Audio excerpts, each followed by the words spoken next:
on the line has been put forward to talk on behalf of the church, which is the St Mary's Ancient Church of the East, the Victorian Senate candidate for Australian Christians, Vickie Janson. Good morning.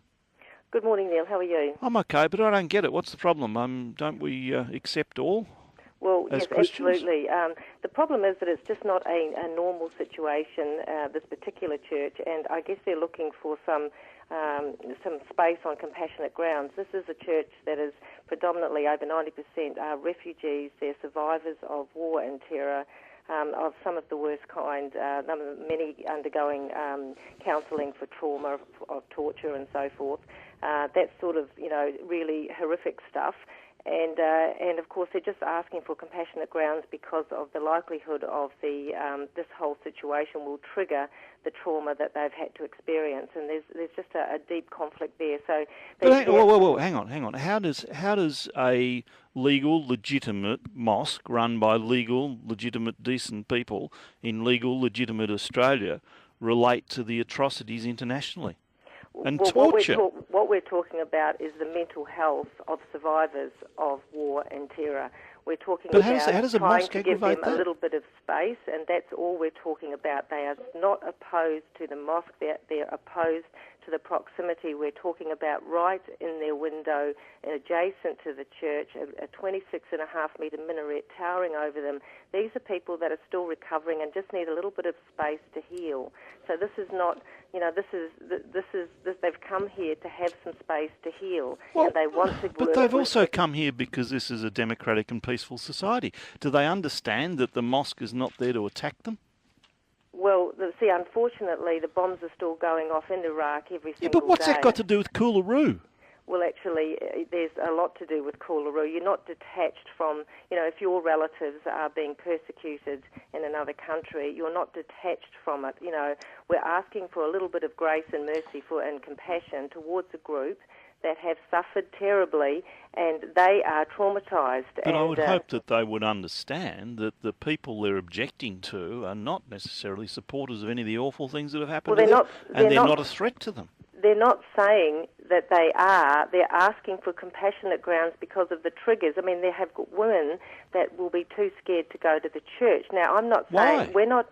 Because of their experiences, they are needing space to recover from trauma. But I still don't understand how do their experiences relate to a mosque in Coolaroo? Well, obviously, Neil, you don't understand how trauma triggers work. It can be the. I'm sorry. What don't I understand?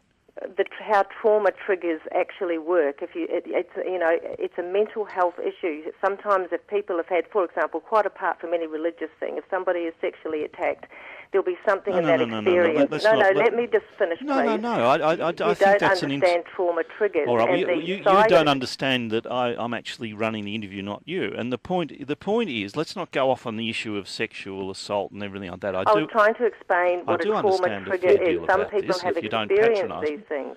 Okay. Let's go back a step. What about these people being tortured in mosques? No, we are talking about triggers that are symbolised. These what are the symbols triggers? of things. A trigger is something that triggers an experience. What is a trigger in this case?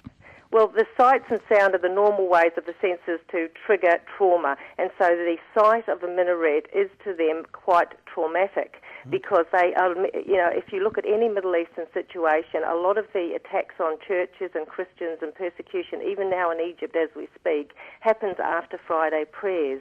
There is an association for someone who has suffered in that way. And so there is an association with the mosque, and it's not to demonise Muslim people. It's to say, can they just have a bit of space? For heaven's sake, what do you think the effect is here on the people? You say it's not to demonise them, but you're saying you can't have a mosque here because it reminds us of terrorism and murder and torture. What do you think the effect of that is on them? I think that you're being rather shallow if you don't understand the impact of this kind of trauma on people, and this is an area of research. I'm shallow and I'm probably anti-Christian too, am I? I mean, for heaven's sake, all I'm trying to do is get to the bottom of it. And let's talk about it in planning terms. You get two volatile communities and you put them right next door to each other. They're both volatile communities. In what way? Because they have a long history that is just not eradicated because you've, shipped over to Australia. So we've got the people at the church are actually dangerous to people in the mosque, and the people in the mosque are dangerous to people in the church, are they? Well, I can tell you that these people have been persecuted minorities in Iraq for centuries, and there is a long history there, and there are a lot of hurt people, and they just request a bit of space. They're not anti-Muslim, I can guarantee you that. But you just told me they're volatile. What do you mean by that? You're saying the people in the church are volatile. What do you mean? The people in the mosque are volatile. You can stop functioning. We have people on welfare because of mental health issues. You're talking about volatile. What do you mean? Well, if you don't know, look it up in the dictionary. It means you are likely to be triggered into a state of mental illness. Yeah. That's what it means. Volatile means likely to be triggered into a state of mental illness. Well, yes, mental depression, suicide, these things, really, Neil, these things are happening. If anyone suffers trauma, there are triggers that set you back, and we're just asking for a little bit of space, that's all. Is it possible that the people in the mosque are being traumatised as well? Look... Is it not possible? Of course it is, and then they should understand. They should understand, but we are talking about 30% of these people are elderly. Then you've got a lot of young youth who are looking at the news every day, seeing what's happening over, in Iraq, in the Middle East. It would be naive to think that none of this has any social impact. Then you've got the locals who have nothing to do with the church. No, you've got nothing to do with the church, who are very concerned. They can see the social impact. They can see what's going to happen. And the point is that we have, room in the planning to account for it, because Section 60 of the Planning and Environment Act allows for consideration of significant adverse social effects. So we're all talking about cultural sensitivity. What about a little bit of sensitivity for this group of refugees? Okay. This is Australia. What about putting as much as we can, all the hatred you talk about going back centuries, to one side? And what about people who represent Christian church saying one of the Christian principles is that we all get on well together and turn the other cheek and love thy neighbour, etc. What about loving your neighbour as long as it's not a mosque? Neil, that is actually the message, and they're asking for that space to recover and get along. That's what they want. They want a little space to recover. Everybody needs to recover. You don't just one day leave a country and let you need time to heal. How long before they can have a mosque there? Well, that's exactly what our Harmony team at the council said. When will you get over it? But we have people that are still suffering, still have relatives missing. This is really current. What about a little bit of mercy? Have you spoken to anybody from the mosque? Yeah, well, I heard the speakers from the mosque last night, and they seem quite reasonable people. We're just asking for a little bit of compassion and space, that's all. Have you attempted to negotiate it with anybody from the mosque? The mosque and the church have had discussions, yes. And have you met any of these people? Well, as I said, I was at the meeting last night. That's not an answer. Have you met and discussed with any of these people? Well, not me personally, but the individual, the priests at the church and the council members have.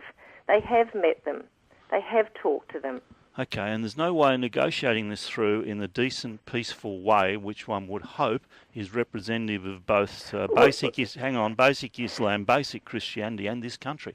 Look, can I just give you an example, Neil? You've just got angry and blown up at me. Can you imagine, with the history that these guys have got, how they're going to negotiate this? They need some space. That's all. It's not rocket science. It's basic, healing time. We have to give them a little bit of space. Okay, you haven't talked to people in the mosque. You've talked to some of the refugees, though. Well, there isn't a mosque there to talk to someone there. There isn't a mosque. It's a vacant block of land, Neil. Okay, the people who want to build the mosque, you haven't spoken to them. Have you talked? The church has. I am just being a voice for the church now, but I haven't had to speak to them because they have had those talks. Have you spoken to some of the refugees who are so worried about the mosque? Not ones that are worried for the mosque. I speak to refugees all day long, and I don't care what religion they are. I know lots of refugees. You misunderstand. Have you spoken to some of the refugees who are opposed to the mosque? Have I spoken to the refugees who are opposed to the mosque? Absolutely. Good. Yeah. Good. Okay, thank you very much for speaking to us. Vickie Janson, Victorian Senate candidate for the Australian Christians.